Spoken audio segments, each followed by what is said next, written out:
बाबू आपने खाना खाया, पानी पिया? पानी नहीं मिलता। बतखी का 9वां महीना चल रहा होता है। तू समझा? तभी कुछ घंटे इंतजार करने के बाद 4 छोटे छोटे बतख के बच्चे निकलते हैं। मुन्ना है, मुन्ना मुन्ना। ये देख बतख अपनी मेहरारू को चुम्मा देने लगता है। तभी एक अंडा रह ही जाता है। ये क्या है?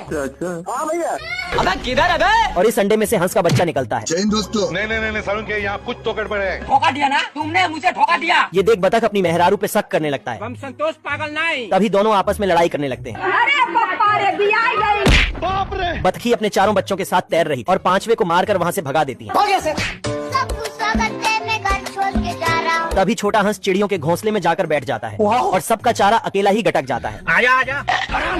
ये देख चिड़िया इसे दौड़ा दौड़ा कर खोपड़ी सुझा देती है। तभी छोटा हंस इस पुतले को अपनी माँ समझ लेता है, मम्मी। पर ये पुतला भी इसका घंटा बजा देता है। ये सब देख बतख मायूस हो जाता है। तभी इसके बिछड़े भाई मिल जाते हैं। हे प्रभु।